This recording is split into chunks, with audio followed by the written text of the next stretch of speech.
தங்க நிற சூரியனை போல பொன்னங்கி சாத்தி அமர்ந்த பிள்ளையாரே, பிள்ளையாறு பட்டியதன் மேல ஒரு நல்ல காலம் திறக்கும் பிள்ளையாரே.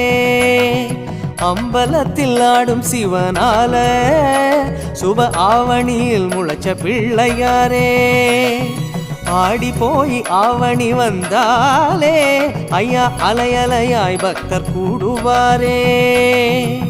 கொடிமரமேறும் ஒரு